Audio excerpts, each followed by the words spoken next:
One thing that actually popped out to me early on was it was a submarine game. Multiplayer, co-op. In the future on Europa. Chaotic sandbox. With clowns and aliens. Unexpected situations and tomfoolery. Oh boy.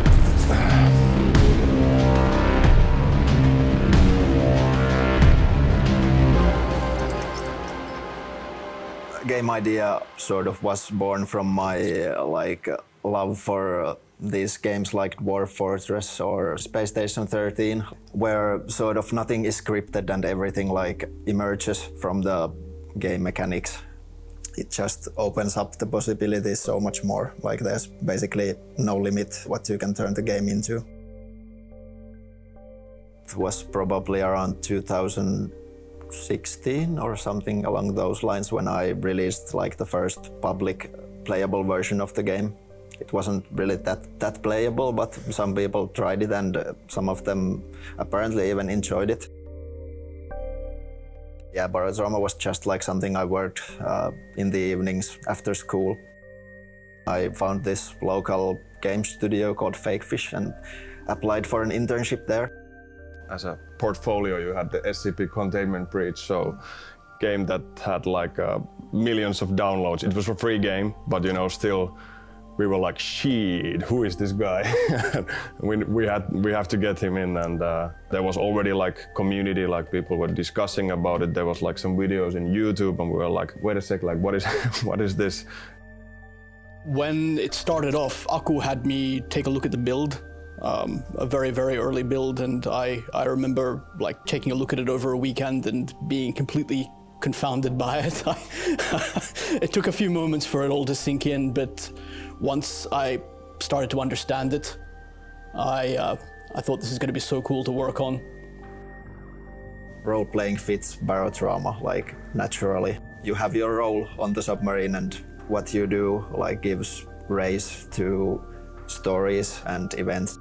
You're allowed to have this fun failure space, but it's not just failure, it's also sabotage. And giving that opportunity to the player is just like something that just made sense, and we tried to keep this throughout the entire game, like letting players make good decisions or bad decisions and not policing them too much. Yeah, playing a security officer tends to bring out the worst in people. A big part of the game is how the players' actions cause problems, like someone accidentally does something wrong with some device, or tasking one player on purpose sabotage the other crew. Like sort of like a clever traitor player can be like a much more interesting enemy than like an AI-controlled monster. I think we've fleshed out the universe of Barotrauma pretty well. If it looks like someone's nightmare, all the better. When designing monsters, we usually go gameplay first. From there, we make a rough sketch or several sketches of possible monsters, and then we prototype it, and I get to do the graphics, which is probably not as profound as you would think. A lot of it is just how to make it ickier, you know, adding more teeth, tentacles, and the notorious mystery sack. Wilma told me to say that. Apparently it's a meme now. We're trying to make the game as fun as possible. And if we fail, the gamers are willing to let us know. We have wanted to keep Barotrauma as moddable as possible, and that like means that we want to make like all of the tools that we use to develop the game available to the modders, and made like the whole source code of the game available as well. So it like really means that a modder can do anything that we can do. They have access to everything. Community mods have been a source of inspiration for us, and some of the stuff they put out is very, very cool. And we kind of have tried to match that in our own efforts. It certainly helped that we've had a really good relationship with our community from day one. I remember we had a lot of ambitions and dreams and a big list of crazy ideas.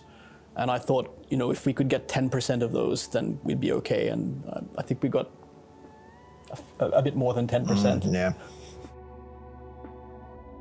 I've heard that the original inspiration for the endgame was like a fever dream. Yeah, so I had a sweaty fever dream with the flu that basically gave birth to the entire endgame sequence. I just remember I recounted it sort of over the kitchen table one day at the office, just kind of randomly, and as we were talking about it, it sort of occurred to us that was something cool that might fit into the lore of the game and make for a really interesting way to wrap up the game.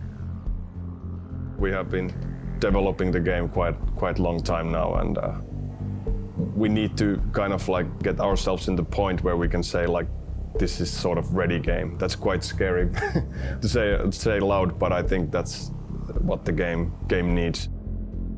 With the 1.0 release, we have been really fleshing out the campaign mode, but there's some other game modes in the game that haven't gotten that much love in recent years that we could still flesh out a bit more in the future.